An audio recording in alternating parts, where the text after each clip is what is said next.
Assalamualaikum warahmatullahi wabarakatuh. Selamat datang di Cerita dari Selatan. Apa kabar? Semoga kalian semua selalu dalam keadaan sehat dan bahagia. Ya. Sebelum lanjut, jangan lupa dukung kami dengan klik tombol subscribe dan komen hadir untuk absennya. Selamat menonton. Udara pasar basah, tebal dan menusuk tulang. Jam dinding di pos keamanan menunjukkan pukul 02.45 dini hari, menandai awal dari Jumat Keramat.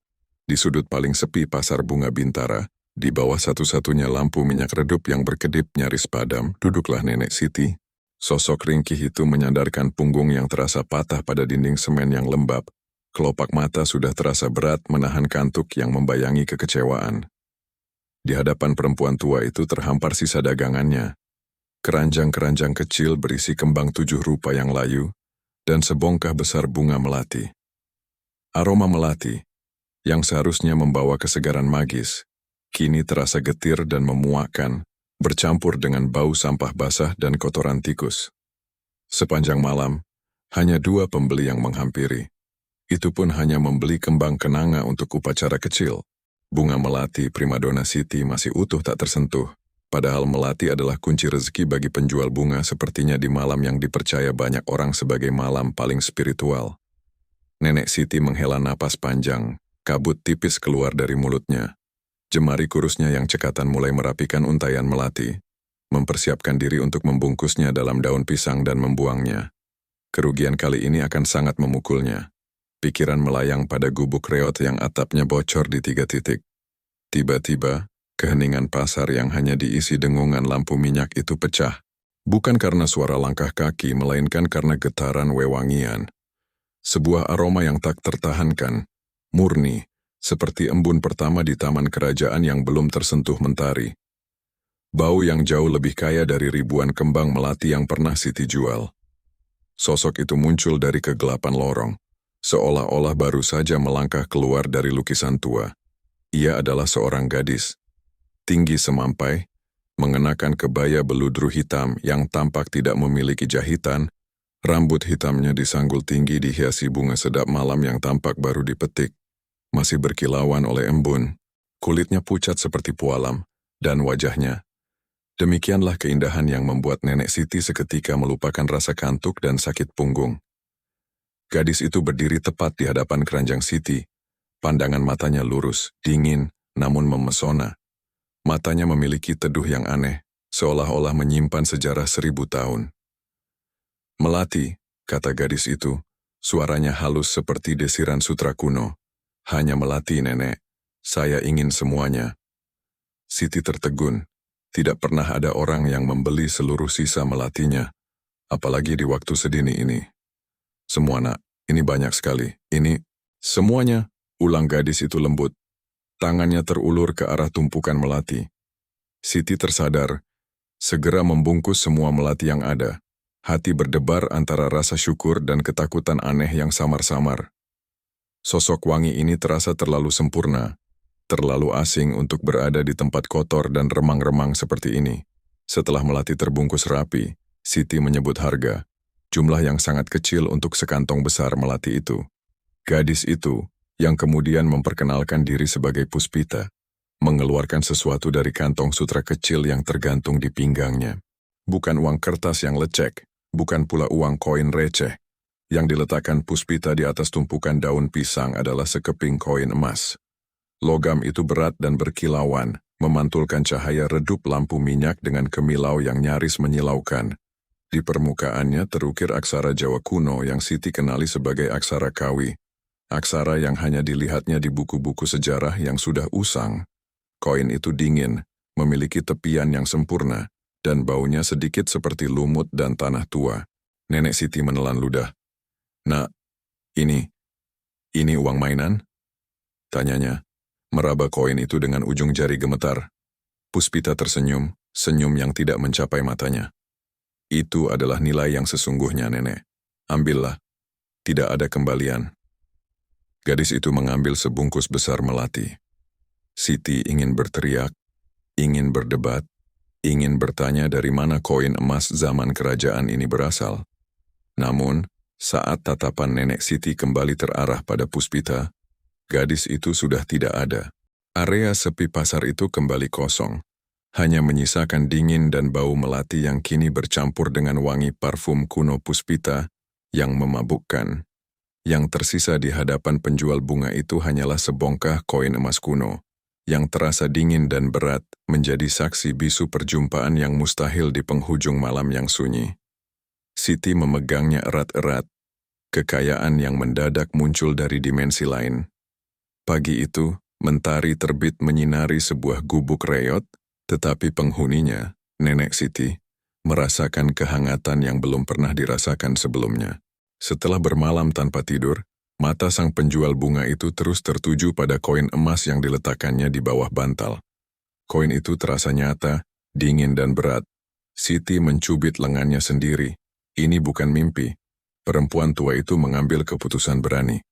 Ia menyembunyikan koin tersebut dalam lipatan kain batik tuanya, meninggalkan sisa bunga yang sedikit layu di gubuk, dan berjalan menuju pusat kota, menargetkan satu toko perhiasan antik yang terkenal jujur.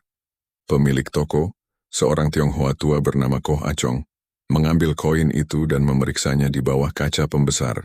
Koh Acong adalah orang yang tidak mudah terkejut, namun kali ini dahinya berkerut dalam. Ia memutar koin itu, menggosoknya, dan menimbangnya berkali-kali. Nek Siti, Koh Acong menahan napas. Ini bukan emas biasa. Ini koin kerajaan Tirta Kencana, Aksara Kawi ini.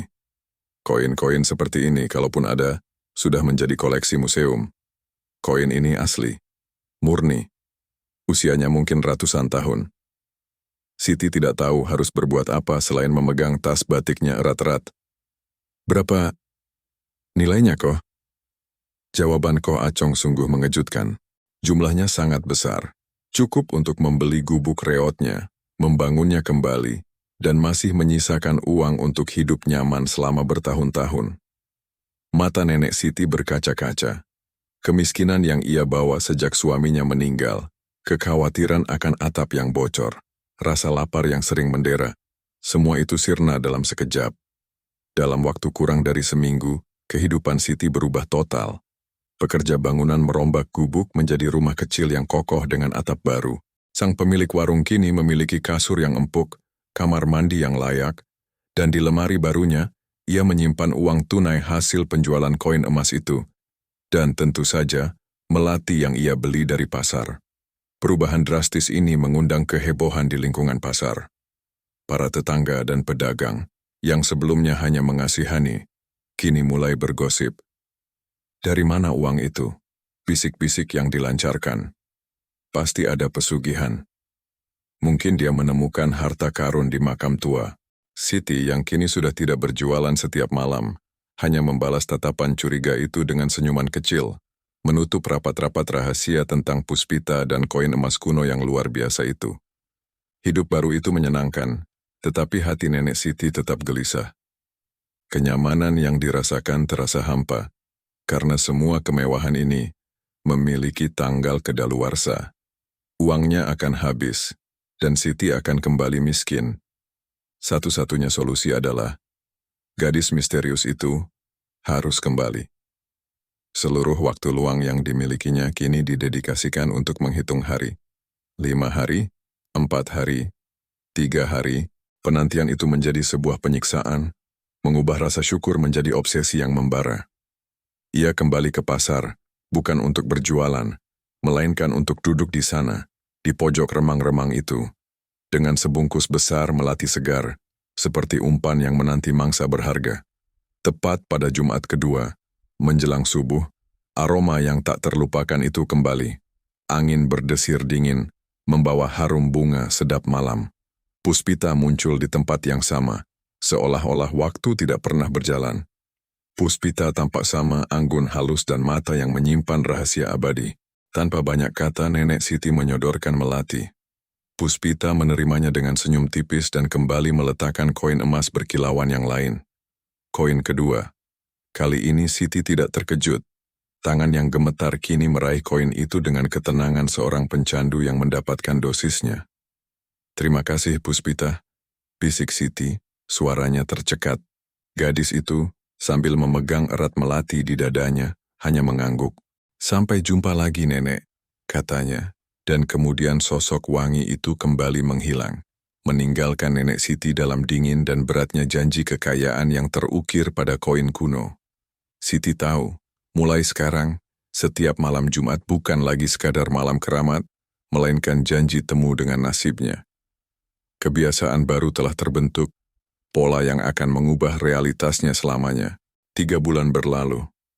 Malam Jumat menjadi satu-satunya poros yang memutar hidup Nenek Siti. Ia sekarang hidup di rumah yang dindingnya dicat cerah, bantalnya dari kapas terbaik, dan dapurnya tidak pernah kosong.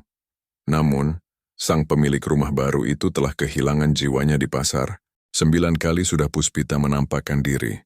9 keping koin kerajaan Tirta Kencana telah diuangkan, disetorkan ke bank, menjadi jaminan kemewahan yang tidak pernah diimpikan Siti. Semua kekayaan itu terasa seperti narkotika. Semakin banyak koin terkumpul, semakin besar pula ketakutan Siti akan kehilangannya. Ia telah menjadi budak dari emas kuno itu, bukan lagi penikmatnya. Rutinitas pertemuan mereka tidak pernah berubah, sebuah pola yang presisi dan mengganggu. Pukul 02.45, pasar sunyi, udara dingin, aroma sedap malam. Siti, yang kini berpakaian lebih rapi dan wajahnya terlihat sedikit lebih berseri, karena nutrisi yang cukup, duduk menunggu. Penantian itu adalah ritual harian, mengalahkan semua ibadah yang pernah ia lakukan. Malam Jumat adalah Tuhannya yang baru. Puspita selalu membeli semua sisa melati. Jumlahnya selalu sama, dan bunganya selalu dibayar dengan 1 koin emas. Tidak ada tawar-menawar, tidak ada percakapan basa-basi, hanya transaksional, dingin, dan mematikan. Nenek Siti mulai mengaitkan Puspita dengan keberuntungan yang lebih besar dari sekadar uang. Penjual bunga itu yakin, gadis misterius itu membawa aura kemuliaan dari masa lampau, semacam restu gaib yang mengangkat derajatnya. Saat memegang koin emas, Siti tidak lagi merasakan logam, melainkan sensasi kehangatan aneh, seolah-olah energi kerajaan Tirta Kencana mengalir ke dalam nadinya. Rasa ingin tahu yang ditahan berbulan-bulan itu akhirnya pecah pada malam Jumat ke-10. Puspita datang, seanggun biasanya, dengan kebaya yang tampak semakin gelap dan tatapan mata yang semakin jauh. Setelah melati terbungkus dan koin ke-10 diletakkan di atas daun pisang, Siti tidak segera mengambilnya. Janda tua itu mengumpulkan keberanian yang telah lama hilang. "Puspita, nak," bisik Siti, suaranya sedikit parau. Dari mana koin-koin ini berasal? Saya tahu ini kerajaan Tirta Kencana. Kerajaan itu sudah hilang ratusan tahun. Siapa kamu sebenarnya? Sosok jelita itu berhenti bergerak. Senyum tipis Puspita memudar. Untuk pertama kalinya Siti melihat ekspresi lain di wajah pualam itu. Seperti kesedihan yang tak terhingga, atau mungkin kemarahan yang beku. Puspita mencondongkan tubuhnya ke depan, wanginya menusuk. "Nenek ingin tahu asalnya?" tanya Puspita, suaranya kini terdengar seperti gema di sumur tua, bukan desiran sutra. Koin ini berasal dari masa yang tidak lagi terangkum oleh waktu. Ia adalah nilai yang tidak bisa nenek beli dengan kehidupan yang nenek jalani sekarang. Puspita mengambil kembali koin emas itu dari daun pisang. Ketakutan yang hebat mencengkeram dada Nenek Siti. Kehilangan koin ini berarti kehilangan segalanya. "Jangan, nak, jangan," Siti memohon. "Saya tidak bertanya lagi. Ambil melati ini." Puspita tersenyum lagi, senyum yang dingin seperti musim salju. Sang pembeli misterius meletakkan kembali koin emas itu, seolah menguji batas kegilaan Siti. "Bunga melati ini adalah kebaikan yang fana, Nenek. Dan kebaikan itu layak dibayar dengan nilai yang abadi. Jangan pernah bertanya lagi tentang asal, fokuskan saja pada apa yang Nenek dapatkan." Gadis itu membalikan badan dan menghilang lebih cepat dari biasanya. Siti meraih koin emas itu, menggenggamnya kuat-kuat hingga urat-urat di tangannya menonjol. Kali ini, koin itu terasa panas di telapak tangannya, seolah menyimpan kemarahan kerajaan Tirta Kencana. Malam itu, saat perjalanan pulang sambil menghitung koin ke-10, Nenek Siti mulai berbicara sendiri. Bukan dalam bahasa Indonesia, bukan bahasa Jawa sehari-hari. Ia berbicara dalam bisikan, menggunakan dialek dan intonasi yang terasa asing, namun entah mengapa, terasa sangat familiar. Itu adalah bahasa kuno. Bahasa yang dahulu ia lihat terukir di koin-koin emas itu. Sebagian dari memori Puspita telah berpindah ke dalam pikiran Nenek Siti, mengikis batas realitasnya secara perlahan. Perdebatan Siti dengan Puspita di pasar malam itu menjadi titik balik. Itu adalah teguran terakhir sebelum penyerahan diri total. Sejak saat itu, penantian Siti di malam Jumat bukan lagi didorong oleh kebutuhan finansial, melainkan oleh dahaga spiritual, rasa penasaran yang tak terpuaskan tentang asal-usul koin-koin yang kini bersarang di brankas pribadinya. Wanita tua itu mulai menghabiskan siang harinya di luar rumah. Uang yang melimpah memungkinkannya mengakses dunia yang sebelumnya mustahil, dunia sejarah dan misteri kuno. Ia mengunjungi perpustakaan, bukan sebagai pengunjung, melainkan sebagai seorang penjelajah yang bertekad menemukan peta menuju kerajaan Tirta Kencana. Kerajaan yang hanya ada di dongeng. Siti membeli literatur langka tentang aksara Kawi, membeli cetakan peta kuno yang menunjukkan batas-batas wilayah kerajaan yang telah lenyap, dan bahkan mencoba menghubungi sejarawan amatir, meski tanpa menjelaskan kaitan emas dengan penelitiannya. Upayanya ini hanya menguatkan apa yang sudah ia yakini. Koin yang dipegangnya adalah realitas yang dihidupkan kembali. Tirta Kencana, yang konon tenggelam tanpa jejak akibat murka alam, pernah benar-benar ada. Obsesi barunya mencapai puncaknya di sebuah toko barang antik tua yang tersembunyi. Di sana, di antara tumpukan keris berkarat dan patung-patung batu yang aus, Siti menemukan sebuah artefak yang menarik perhatiannya. Sebuah kotak perhiasan kecil dari kayu jati ukiran. Sudah menghitam dimakan usia, dihiasi ukiran naga air yang hampir sama persis dengan motif di koin-koin Puspita. Pemilik toko, seorang lelaki tua berkacamata tebal yang tampak lelah, hanya mengatakan kotak itu ditemukan di dekat reruntuhan candi yang terletak jauh di perbukitan timur. Tanpa ragu, Siti membayar mahal kotak itu, membawanya pulang dengan perasaan bahwa dirinya baru saja membawa pulang peti harta karun. Bukan sekadar peti kayu. Di rumah, Nenek Siti menyimpan 10 koin emas itu di dalam kotak jati tersebut. Setiap koin ditempatkan dengan hati-hati di atas lapisan kain beludru tua. Malam harinya setelah semua tirai ditutup dan lampu dimatikan, Siti duduk bersila di lantai kamar tidurnya yang kini berkarpet tebal. Jantungnya berdebar kencang. Ia mengulurkan tangan, membuka penutup kotak ukiran itu, dan mengambil koin emas ke-10, koin yang terasa panas saat Puspita meninggalkannya. Saat ujung jarinya menyentuh permukaan emas yang dingin dan keras, terjadi sesuatu. Udara di ruangan itu terasa bergetar. Bukan getaran fisik, melainkan getaran pendengaran. Sebuah suara mulai terdengar. Suara itu bukan datang dari luar, melainkan langsung dari pusat kepalanya. Bisikan-bisikan halus, terdengar seperti nyanyian yang sangat jauh. Seperti ribuan orang yang berbicara sekaligus, semuanya dalam bahasa kuno. Kawula, Prabu, Swargaloka. Nenek Siti tidak mengerti kata-kata itu. Itu adalah bahasa Kawi yang lebih mendalam dari aksara yang ia pelajari di buku. Namun, entah mengapa, indera terdalamnya mengenali intonasinya. Bisikan-bisikan itu terasa seperti memori, seperti potongan-potongan sejarah yang terputus-putus, menceritakan tentang istana, tentang raja, tentang kesedihan yang agung, dan tentang air yang menenggelamkan segalanya. Suara-suara itu terasa dingin dan sekaligus merayu.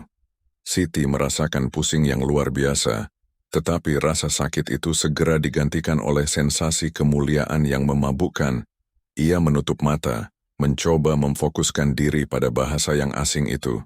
Perempuan tua itu menyadari sesuatu yang mengerikan. Koin-koin emas ini bukan hanya mata uang. Koin ini adalah pembawa pesan, kapsul waktu yang memuat ingatan seluruh peradaban yang hilang. Dan kini, karena obsesi dan keserakahannya, ingatan itu sedang mencari tempat berlabuh yang baru.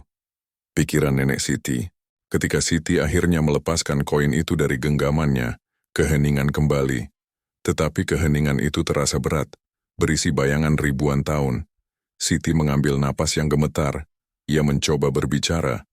Air dingin, katanya. Tetapi yang keluar dari mulutnya adalah rangkaian kata yang asing dan melodis. Sebuah kalimat dalam bahasa kuno yang ia dengar tadi. Tirta Kencana Wismaya, Air Emas Istana. Penjual bunga itu tersentak. Ia tidak bermaksud mengucapkan kalimat itu. Kata-kata kuno itu keluar secara alami, seolah-olah pita suara nenek Siti kini telah diinstal dengan program memori yang baru. Menakutkan, Siti menyadari, bukan hanya kekayaannya yang bertambah, tetapi identitasnya yang perlahan terkikis, digantikan oleh suara dan sejarah sang gadis bunian. Malam itu, ia tidur dengan ketakutan baru. Ketakutan akan dirinya sendiri. Setelah malam Jumat ke-10, Siti tidak lagi tidur nyenyak. Ia tidak tidur dalam keheningan. Tidurnya terisi oleh bisikan-bisikan Kawi yang kini menjadi soundtrack abadi dalam benaknya. Setiap bangun, sensasi pertama yang dirasakan adalah dingin yang mistis. Bukan dingin pagi biasa, melainkan dinginnya batu pualam istana yang tidak tersentuh matahari.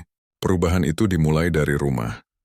Rumah sederhana yang baru direnovasi dengan cat krem dan keramik putih itu tidak lagi tampak sama di mata Siti. Ketika pandangannya jatuh pada sofa beludru barunya, yang dilihatnya adalah singgasana yang diukir rumit, ditutupi kain sutra emas yang berkilauan. Gorden jendela modern, dengan motif bunga kecil, tiba-tiba berubah menjadi hiasan Praba, mahkota cahaya, yang tergantung di aula pertemuan kerajaan Tirta Kencana. Dinding rumahnya yang kokoh dan dicat bersih di mata Siti, telah menjadi tembok batu yang besar dan kusam, dipenuhi lumut dan aroma dupa yang menusuk. Bahkan lemari es 2 pintunya, yang penuh dengan bahan makanan mewah, terlihat seperti gapura batu candi kuno, di mana pintu-pintu kayunya dihiasi ukiran naga air yang sama persis dengan yang ada di kotak perhiasan jati miliknya. Siti berjalan di dalam istana barunya dengan langkah yang pelan dan agung. Tangannya terangkat, mencoba menyentuh pilar batu yang tidak ada, meraba permadani yang sesungguhnya hanyalah lantai keramik dingin.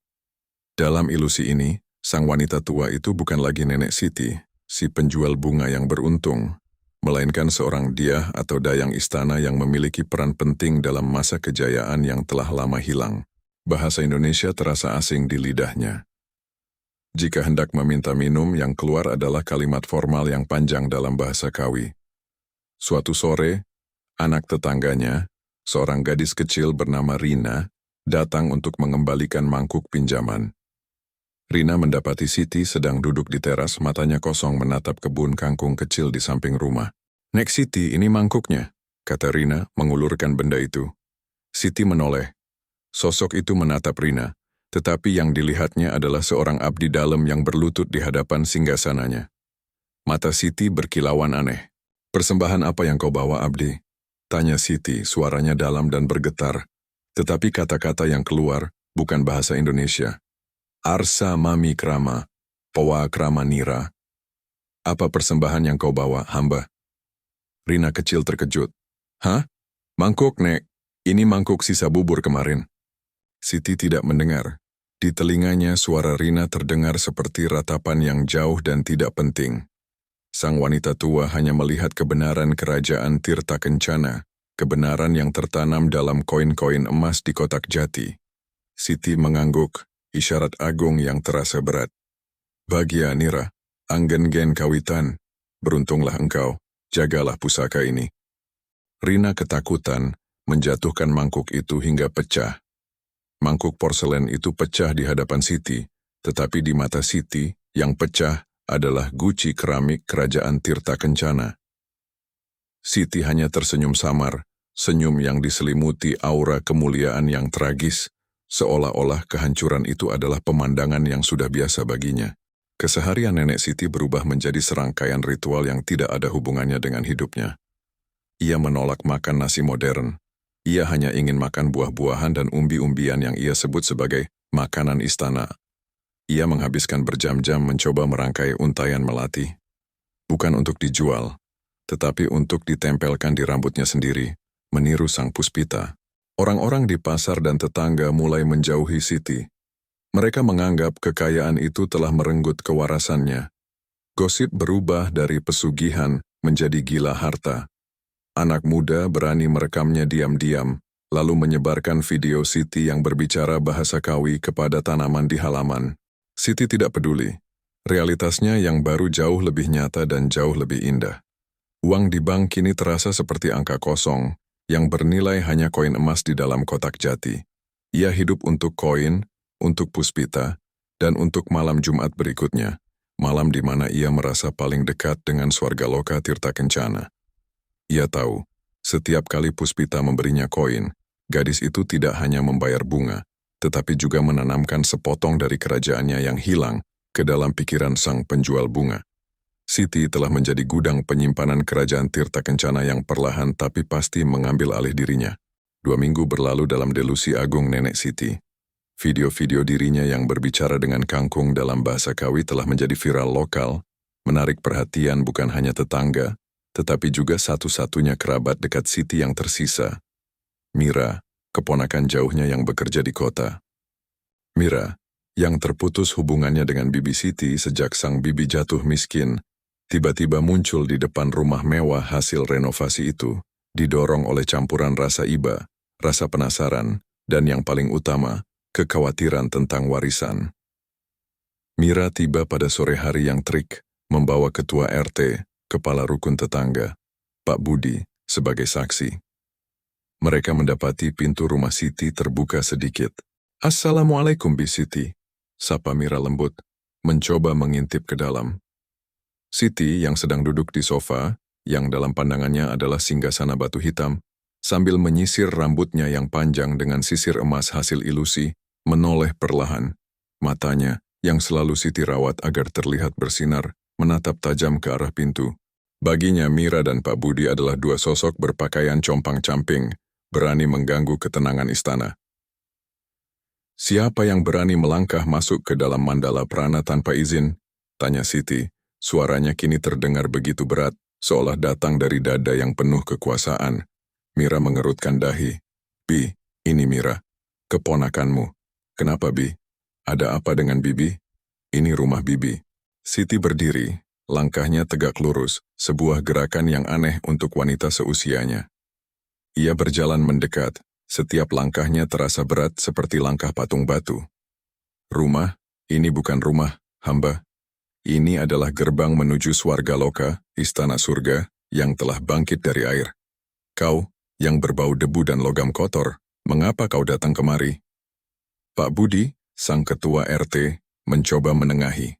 "Nek Siti, ini Pak Budi, tetangga nenek. Kami hanya khawatir. Bisakah nenek kembali berbicara biasa? Kami dengar nenek sering sakit." Mendengar kata sakit, Siti tertawa dingin. Tawa itu terdengar seperti pecahan keramik kuno. "Sakit, kawula, hamba, tidak mengerti. Saya telah diselamatkan oleh Tirta Kencana, air emas. Penyakit dunia fana tidak lagi menyentuh. Kau adalah pengkhianat, mencoba mencemari istana ini dengan kebohonganmu." Mira menjadi cemas, tetapi matanya tidak lepas dari kemewahan rumah Siti. "Bi, tolong. Kami tahu Bibi punya banyak uang sekarang. Tolong tunjukkan uang itu. Kalau Bibi sakit, Mira harus mengurusnya, dan Mira harus tahu di mana uang Bibi disimpan." Permintaan itu seperti alarm bagi Siti. Uang, koin emas. Itu adalah harta yang harus dilindungi dari tangan-tangan serakah dunia fana. Siti tiba-tiba berbalik dan berlari menuju kamarnya, yang ia yakini sebagai ruang pusaka. Mira dan Pak Budi saling pandang dan menyusulnya, mengira Siti mencoba bunuh diri atau menyembunyikan sesuatu. Mereka mendobrak pintu dan melihat Siti sedang berlutut di depan kotak jati ukiran naga air, memeluknya erat-erat, matanya berkaca-kaca. "Jangan sentuh," teriak Siti dalam bahasa Kawi, mengeluarkan frasa yang kini ia yakini adalah mantra perlindungan. "Adoh, adoh landaraka kaki angga-angga Tirta Kencana. Jauh, jauh dari yang terkutuk. Kaki adalah penjaga air emas." Mira melihat kotak itu, yang tampak tua dan kuno. "Kotak apa itu, Bi? Di mana uang yang di bank? Kenapa Bibi bicara aneh-aneh?" Siti tidak menjawab. Ia hanya memeluk kotak itu semakin erat.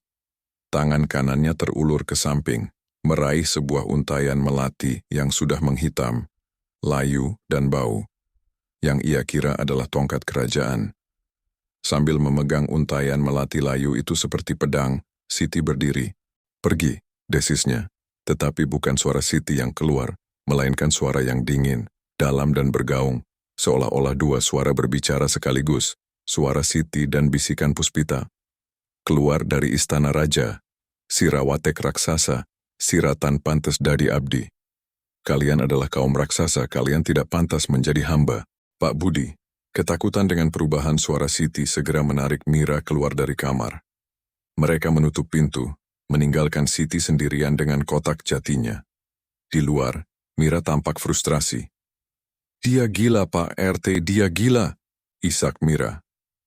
Tapi uangnya, kami harus tahu di mana dia menyimpannya. Pak Budi menggeleng. Kita tidak bisa memaksanya nak, itu bahaya. Kita harus panggil pihak berwajib dan tenaga medis. Wanita itu jelas-jelas kesurupan atau sakit mental. Siti di dalam kamarnya mendengar perdebatan mereka yang terasa seperti deru perahu di kejauhan. Ia tidak merasa gila. Ia merasa mulia. Ia telah berhasil mempertahankan jantung kerajaannya, koin emas itu. Tetapi, Siti tahu, dunia luar telah menemukan kelemahannya. Ia harus segera bertemu Puspita lagi. Ia membutuhkan koin berikutnya, bukan untuk kekayaan, melainkan untuk memperkuat tembok pertahanannya dari dunia fana.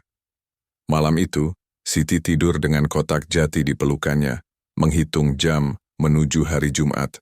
Malam Jumat itu terasa berbeda. Udara yang seharusnya dingin dan sunyi, kini bergetar dengan energi yang tidak terlihat. Siti, dalam pandangannya, tidak lagi berada di pasar kotor Bintara, tetapi di sebuah pavilion batu di tepi sebuah danau yang gelap. Ia tidak lagi memakai baju sederhana, melainkan balutan kain sutra yang longgar, rambutnya disanggul tinggi. Ia datang ke pertemuan ini sebagai seorang diah yang siap menerima takdirnya. Di hadapannya ia tidak meletakkan keranjang, tetapi kotak jati ukiran naga air yang berisi 10 koin emas tirta kencana. Di atas kotak itu, ia meletakkan sebongkah besar melati segar, melati terbaik yang ia beli di seluruh kota, sebagai persembahan terakhirnya. Jam dinding di pos keamanan menunjukkan pukul 02.45. Tiba-tiba, getaran wewangian sedap malam memecah keheningan. Puspita muncul, tidak lagi berjalan, melainkan melayang perlahan, seolah-olah ditarik oleh benang-benang embun. Ia tampak semakin anggun, tetapi juga semakin transparan, seolah-olah ia hampir menjadi cahaya. Puspita memandang Siti. Senyumnya kali ini mencapai matanya, senyum penuh kasih sayang, tetapi juga penuh duka. Nenek Siti, suara Puspita lembut, lebih merdu dari sebelumnya, seperti air yang mengalir di batu permata. Siti berdiri tegak. Ia tidak lagi menggunakan bahasa fana. Puspita Prabu Ayu, kaula sampun nampi nugrahanira, jagat ikitan becik, gering, ambillah kaula, agungaken tirta kencana. Sekarang, Prabu, Puspita Ratu yang indah, hamba sudah menerima anugerahmu. Dunia ini tidak baik sakit. Ambillah hamba agungkan tirta kencana sekarang, Ratu. Siti mendorong kotak jati itu ke depan, sebuah isyarat penyerahan diri total. Ia menawarkan dirinya sebagai wadah. Puspita menghela napas, napas yang membawa aroma dingin lumut hutan dan bunga layu. Sudah lama saya menunggu kepastian ini, Nenek. Saya tidak mengambil. Nenek yang memberi. Kami hanya mengambil apa yang rela Nenek lepaskan. Nenek sudah memberikan ketenangan, kesadaran, dan jiwa Nenek selama 10 kali malam Jumat. Gadis itu mencondongkan tubuhnya ke kotak jati. Ia tidak menyentuh melati. Tangannya yang pucat terulur ke dalam kantong sutra hitam di pinggangnya, dan ia mengeluarkan koin terakhir. Koin ke-11. 10 koin adalah harga untuk membangun kembali fisik fana Nenek, kata Puspita. Tetapi koin ke-11 ini adalah harga untuk jiwa Nenek. Koin ini akan menyempurnakan tirta kencana di dalam diri Nenek. Nenek akan menjadi istana itu sendiri, abadi dalam ingatan kami. Siti, yang matanya berkaca-kaca karena ekstasi, tidak merasakan ketakutan. Ia merasa seperti seorang bangsawan yang akhirnya diangkat ke derajat yang layak. Nampi, kaula nampi. Hamba terima, hamba terima. Puspita meletakkan koin ke-11 itu bukan di atas daun pisang, tetapi langsung di atas sebongkah melati persembahan Siti. Koin itu segera melepaskan kilau yang sangat panas dan benderang, lebih terang dari semua koin sebelumnya. Siti meraih koin itu. Saat koin itu menyentuh telapak tangannya, ia merasakan kejutan listrik kuno yang kuat, yang tidak hanya menghanguskan kulitnya, tetapi juga membakar setiap sisa-sisa kesadaran fana yang tersisa. Dalam sekejap mata, realitas di sekitar Siti runtuh sepenuhnya. Ia tidak lagi melihat pasar, Mira, atau rumah barunya. Ia melihat istana Tirta Kencana, megah di bawah permukaan air. Ia melihat dirinya, bukan sebagai Siti, melainkan sebagai prameswari yang agung, dikelilingi oleh dayang-dayang abadi. Sementara itu, di Pasar Bintara, tubuh nenek Siti jatuh ke depan, rebah tepat di atas sebongkah melati yang kini tampak sangat layu dan menghitam, seolah-olah seluruh kehidupan telah disedot darinya. Puspita, sang gadis bunian, tersenyum pahit. Ia menatap tubuh Siti yang tak bergerak, lalu menatap kotak jati di hadapannya. Ia mengambil untayan melati hitam yang masih dipegang erat oleh tangan kaku Siti, dan meletakkannya kembali di atas tumpukan bunga layu yang lain. "Selamat datang kembali, Ibu Ratu," bisik Puspita. Suaranya kini kembali seperti desiran sutra kuno, tetapi kini membawa nada pembebasan yang menyedihkan. Gadis itu kemudian mengambil kotak jati ukiran naga air itu, tempat di mana 11 koin Tirta Kencana kini bersatu dengan kenangan istana. Puspita membalikkan badan, dan perlahan, sosoknya melebur ke dalam udara malam, meninggalkan hanya aroma sedap malam yang memudar dan dingin yang menusuk. Di belakangnya yang tersisa hanyalah tubuh nenek Siti yang kaku dan tersenyum, berbaring di antara tumpukan melati yang mengering di sudut pasar yang remang-remang, di pagi hari yang sunyi. Ia telah membeli keabadian yang ia inginkan, dengan harga yang tidak pernah ia duga. Nyawanya sendiri, dan ia membayarnya dengan bunga yang paling suci. Pagi itu Pasar Bintara bergeliat seperti biasa, namun dengan tempo yang jauh lebih lambat. Matahari belum sepenuhnya terbit, tetapi hiruk-pikuk pengangkut barang dan pedagang sayur sudah dimulai. Di tengah kekacauan yang teratur itu, langkah Pak Budi, sang ketua RT, terasa berat dan ragu-ragu. Ia datang lebih awal dari biasanya, didorong oleh gelisah yang dibawa oleh perdebatan terakhir dengan Mira tadi malam. Mereka harus mengurus Siti. Saat Pak Budi berbelok ke lorong bunga, ia segera melihat kerumunan kecil berkumpul di sudut nenek Siti biasa berjualan. Bau melati, yang biasanya manis, kini bercampur dengan aroma anyir yang samar. "Minggir, minggir. Ada apa ini?" seru Pak Budi, mendekat. Kerumunan itu terbelah, memperlihatkan pemandangan yang mengakhiri semua spekulasi dan gosip. Nenek Siti terbaring telentang, kaku, di atas tumpukan besar melati yang menghitam dan mengering. Wajahnya pucat, tetapi di bibirnya terukir senyuman, senyuman yang terasa begitu damai dan agung, sangat kontras dengan lingkungan pasar yang kotor. Di tangan kanannya yang kaku, Siti menggenggam segenggam melati kering yang terbakar, seolah-olah ia baru saja memenangkan pertempuran penting. Tubuhnya terasa dingin seperti batu. Pak Budi segera memanggil polisi dan ambulans sambil mencoba menjaga jarak aman dari kerumunan yang semakin besar. Ketika Mira, yang sudah bersiap untuk menuntut hak waris dan uang tunai, tiba di tempat kejadian, ia segera ambruk dalam tangisan histeris yang bercampur rasa bersalah dan perhitungan. Bibi tidak seharusnya sendirian," raung Mira, mencoba menyentuh bibi Siti, tetapi dihentikan oleh Pak Budi. "Jangan disentuh, Mir, biar polisi yang urus." Penyelidikan berlangsung cepat dan tidak meyakinkan. Tidak ada tanda-tanda kekerasan fisik. Polisi menganggap ini adalah kematian alami yang disebabkan oleh kelelahan dan usia tua. Namun, yang membuat Pak Budi dan Mira bingung adalah dua hal. Pertama, senyum ganjil di wajah Siti, dan kedua, lokasi pertemuan terakhirnya. Nek Siti meninggal di tempat ia pertama kali mendapat kekayaan aneh itu, bisik salah satu pedagang. Dia kembali ke tempat perjanjiannya. Setelah tubuh Siti dibawa pergi, Mira dan Pak Budi bergegas menuju rumah Siti yang sekarang kosong. Bagi Mira, rumah itu adalah peti harta karun, kunci menuju kehidupan nyaman yang diyakininya akan menjadi miliknya. Mereka mendobrak pintu kamar Siti yang terkunci. Kamar itu rapi, tetapi suasana mistis dari malam sebelumnya masih menggantung tebal. Mira langsung menuju ke tempat Siti memeluk kotak jati itu tadi malam, sudut di samping kasur mewah. "Kotaknya Pak RT, mana kotak jatinya?" Mira bertanya, suaranya nyaring karena panik. Kotak jati ukiran naga air itu, yang Mira lihat jelas-jelas dipegang erat oleh Siti hanya beberapa jam sebelumnya, telah hilang tanpa jejak. Mira mengobrak-abrik seluruh kamar. Di bawah bantal, di dalam lemari, di bawah karpet, hanya ada tumpukan uang tunai yang sangat besar, hasil penjualan koin-koin sebelumnya. Tetapi kotak jati, yang diyakini Mira, berisi sisanya, atau setidaknya koin terakhir, tidak ada. Ini tidak masuk akal, kata Mira frustrasi hingga air matanya mengering. Dia gila tapi dia tidak mungkin memindahkannya. Siapa yang mengambilnya? Siapa yang tahu tentang kotak itu selain kita berdua? Pak Budi menatap langit-langit, pandangannya kosong. Dia mengingat detail aneh, koin-koin emas kerajaan Tirta Kencana, bahasa kuno yang diucapkan Siti, dan aroma wangi bunga sedap malam yang terasa di lorong pasar, bahkan setelah tubuh Siti diangkat. Tidak ada yang mengambilnya, nak, bisik Pak Budi, rasa takut menjalar di punggungnya.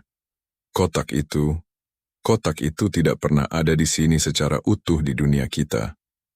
Mira menatapnya tidak percaya. Jangan bicara omong kosong, Pak RT, itu kerugian besar. Bukan kerugian, Mira, kata Pak Budi, menunjuk ke sisa-sisa melati kering yang tercecer di lantai kamar. Itu adalah harga yang dibayarnya, dan yang membayar hutang pasti mengambil kembali kwitansinya. Polisi menyimpulkan tidak ada perampokan. Uang tunai yang ditinggalkan Siti dianggap sebagai peninggalan sah. Tetapi bagi Mira, hilangnya kotak itu jauh lebih penting daripada uang yang tersisa. Kekayaan yang diperoleh secara ajaib, hilang secara ajaib pula. Ia kini mewarisi kemewahan yang diwarnai kegilaan, tetapi tanpa sumbernya. Malam itu, saat Mira tidur di kasur empuk Bibi Siti, ia tidak merasakan nyenyak, melainkan rasa dingin yang menusuk dari pualam, dan bisikan lirih yang datang dari dinding, bukan dalam bahasa Indonesia, tetapi dalam bahasa kuno. Tirta Kencana Wismaya. Mira tahu meskipun Siti sudah tiada, perjanjian yang dibuat di malam Jumat itu masih hidup. Mira adalah tipe orang yang berpegang teguh pada logika dan materi.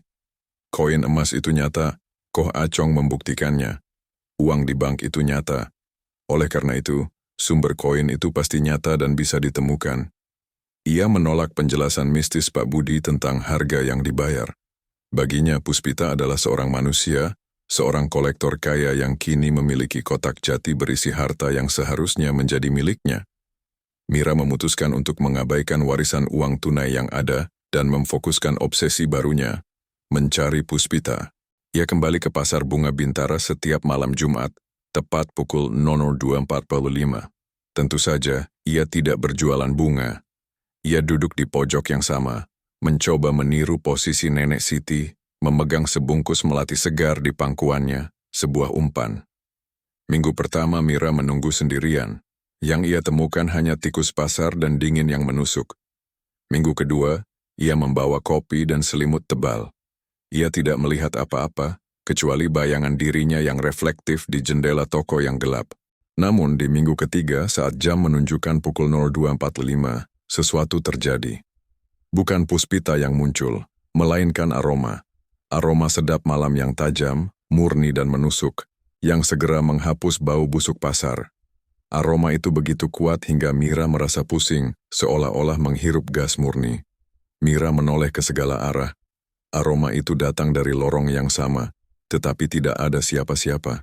Tiba-tiba, ia mendengar suara. Bukan suara Puspita yang halus, tetapi suara Nenek Siti. Suara itu terdengar melengking dan tersiksa seolah terperangkap di antara dinding-dinding lorong. Kawula, Tirta Kencana, jangan lepaskan. Mira terkejut, jantungnya berdebar kencang. Ia mencoba mencari sumber suara itu, tetapi suara itu terasa datang dari mana-mana, dan tidak dari mana-mana. Siapa di sana? Puspita, kau mengambil kotak itu.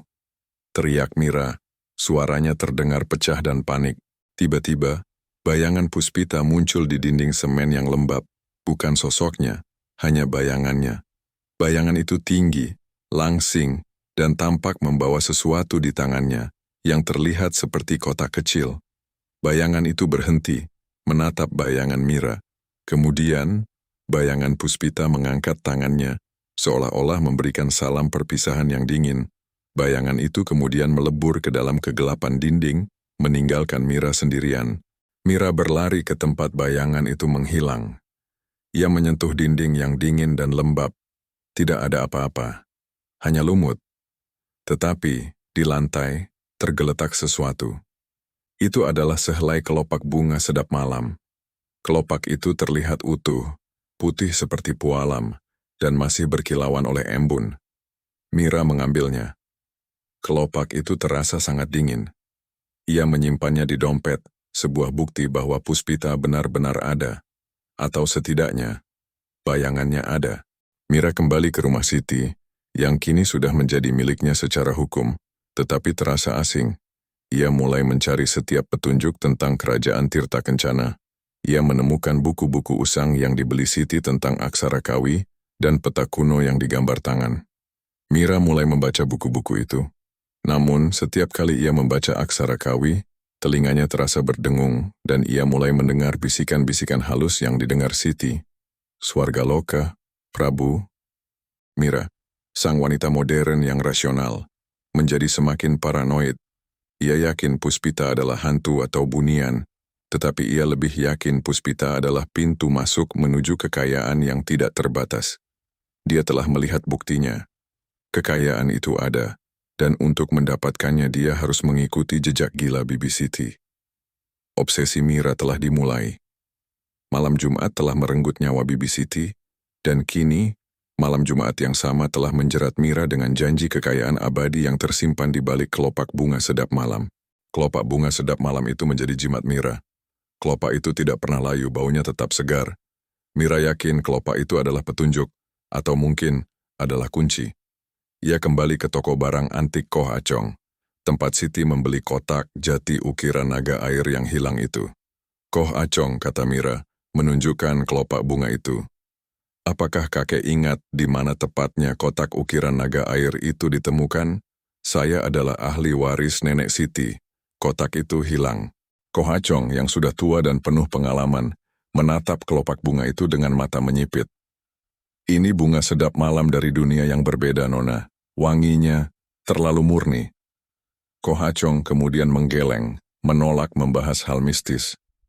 Kotak itu, saya bilang, dari reruntuhan candi kuno di perbukitan timur. Kami biasa menyebutnya reruntuhan Tirta, karena selalu ada kabut dan air yang tidak pernah kering di sana. Reruntuhan Tirta, ulang Mira menulisnya di buku catatannya. Ia yakin, Puspita adalah salah satu penjaga reruntuhan itu, atau malah Puspita tinggal di sana. Mira segera menyewa pemandu lokal yang berani untuk membawanya ke reruntuhan Tirta di perbukitan timur. Perjalanan itu memakan waktu seharian. Reruntuhan itu terletak di lembah yang dalam, tertutup kabut tebal, bahkan di siang hari. Udaranya dingin dan lembab, mengingatkan Mira pada suasana pasar di tengah malam. Saat mereka tiba, Mira melihatnya. Itu bukan reruntuhan candi besar, melainkan sekelompok batu besar yang ditumpuk secara aneh, setengah terkubur di dalam tanah berlumut, dikelilingi oleh kolam air kecil yang warnanya hijau keruh. Tepat di tepi kolam itu, terdapat relief naga air yang sudah aus, tetapi bentuknya hampir sama persis dengan ukiran di kotak jati yang diceritakan Siti. Pemandu itu enggan mendekat. Tempat ini angker, Nona. Ada yang bilang, ini bekas istana kuno yang ditenggelamkan air. Kalau malam, suka ada suara gamelan dari dalam tanah. Mira mengabaikannya. Dia berjalan mengelilingi kolam, merasakan tarikan magnetis yang aneh dari bebatuan itu. Dia mengeluarkan buku catatan Siti dan membuka peta kuno yang digambar Siti. Peta itu terlihat seperti skema reruntuhan ini. Tiba-tiba, Mira merasakan sensasi dingin yang familiar. Aroma sedap malam. Puspita, teriak Mira. Aku tahu kau ada di sini, kembalikan kotak itu. Aku adalah ahli waris sah Bibi Siti. Tidak ada jawaban. Hanya kabut yang semakin tebal dan suara air yang menetes dari batu-batu. Mira berjalan menuju batu terbesar yang tertutup lumut, tepat di tengah kolam. Saat tangannya menyentuh batu dingin itu, ia merasakan hal yang sama seperti Siti. Pusing dan bisikan-bisikan Kawi. Swargaloka, Tirta Kencana. Mira menarik tangannya dengan ketakutan, tetapi matanya terpaku pada sebuah celah kecil di dasar batu. Celah itu terlalu kecil untuk dimasuki, tetapi melalui celah itu, ia bisa melihat ke dalam, sebuah ruang yang gelap, tetapi entah mengapa, memancarkan cahaya keemasan yang samar. Mira segera mengeluarkan kelopak bunga sedap malam dari dompetnya dan mendorongnya ke dalam celah itu, seolah-olah kelopak itu adalah kunci. Begitu kelopak itu masuk, cahaya keemasan itu membesar, dan kemudian sebuah bayangan muncul di dinding batu di dalam celah. Bayangan itu seperti pantulan Puspita memegang kotak jati, dan kali ini bayangan itu tersenyum lebar. Senyum itu bukan senyum pahit seperti yang dilihat Siti, melainkan senyum puas. Dari celah itu terdengar suara gemuruh yang semakin besar. Itu adalah suara air yang bergerak di bawah tanah, dan di antara suara air itu, Mira mendengar suara lain, suara koin emas yang bergesekan, seolah-olah tumpukan koin sedang diseret ke tempat yang dalam. Mira menyadari, reruntuhan ini bukan sekadar peninggalan. Ini adalah pintu gerbang, dan Puspita tidak pernah menjual koin itu. Dia menyewakan peninggalan itu kepada Siti, dan setelah Siti membayar dengan jiwanya, Puspita kembali mengambil kunci, kotak jati yang penuh kenangan Tirta Kencana. Mira telah menemukan jalan masuk ke rahasia kerajaan Tirta Kencana. Tetapi ia tahu, untuk mendapatkan koin emas yang ia dambakan, ia harus berdagang dengan Puspita. Dan Mira sudah melihat harga yang harus dibayar, kewarasan, dan akhirnya, nyawa. Mira pulang dari reruntuhan Tirta dengan kepala dipenuhi gambaran cahaya keemasan dan suara gemuruh air. Rasa takut akan kegilaan atau kematian ditindas oleh keserakahan yang murni dan ambisius. Siti telah gagal karena terlalu cepat menyerah pada delusi. Mira, yang lebih muda dan lebih rasional, yakin dia bisa mengendalikan perjanjian itu. Dia duduk di rumah peninggalan Siti, di sofa yang dulu Siti kira adalah singgasana batu, dan menyusun rencana. Puspita hanya tertarik pada satu hal, melati. Tapi tidak sembarang melati. Puspita selalu membeli semua sisa melati di malam Jumat. Aku harus memberinya sesuatu yang lebih berharga, gumam Mira. Sesuatu yang belum pernah dia dapatkan. Mira menyadari bahwa melati Siti hanyalah umpan fana untuk menarik Tirta Kencana. Tapi kini, dia memiliki sesuatu yang lebih dari bunga. Dia memiliki koin-koin emas yang ditinggalkan Siti di bank, bukti nyata dari eksistensi dunia Puspita di alam fana. Mira bergegas ke bank dan menarik sejumlah besar uang tunai yang tersisa dari warisan Siti. Dia tidak menghabiskannya untuk kemewahan, dia menggunakannya untuk membeli bahan-bahan yang sangat spesifik. Dia kembali ke pasar bunga Bintara pada malam Kamis. Mira tidak menunggu, dia mendatangi para pedagang bunga di pagi hari, mencari melati. Dia tidak membeli sebongkah, tetapi membeli semua stok bunga melati yang ada di pasar. Melati terbaik, melati termurah, melati yang sudah layu. Dia membeli setidaknya 5 kali lipat jumlah yang biasa Siti kumpulkan. Seluruh pasar terkejut. "Hei, Nak Mira, kenapa kau borong semua melati? Mau jualan juga?" tanya seorang pedagang. "Bukan," jawab Mira, senyum dingin di wajahnya. "Saya sedang berinvestasi." Mira membawa pulang tumpukan melati itu ke rumah Siti. Di ruang tamu yang luas, ia menyebarkan bunga-bunga itu. Aroma melati yang kuat segera memenuhi seluruh rumah, menenggelamkan aroma dupa dan lumut yang tersisa dari delusi Siti. Mira kemudian mulai melakukan ritualnya. Dia menghabiskan hari Jumat itu dari sore hingga malam merangkai melati. Bukan untaian biasa, melainkan karangan bunga besar, rumit, dan masif. Dia merangkai bunga itu menjadi pola-pola naga air, mengikuti ukiran yang ia lihat di kotak jati dan di reruntuhan. Itu adalah persembahan agung. Ketika jam menunjukkan pukul 02 pagi, Mira mengenakan kebaya hitam baru, menyanggul rambutnya tinggi-tinggi, persis meniru penampilan Puspita, tetapi dengan sentuhan modern. Ia menanggalkan semua perhiasan emasnya. Ia membawa karangan bunga melati raksasa, yang berbentuk naga air dan membawanya ke pasar. Ia meletakkan karangan bunga agung itu di sudut nenek Siti, di atas sebuah kain sutra yang ia beli dari toko antik. Ini adalah persembahan yang jauh lebih besar dan lebih berharga dari sekadar sisa bunga. Mira duduk di pojok itu tidak dengan rasa takut, tetapi dengan arogansi seorang pebisnis yang yakin akan mendapatkan keuntungan. Dia memiliki uang bank untuk membuktikan dirinya bukan peminta-minta.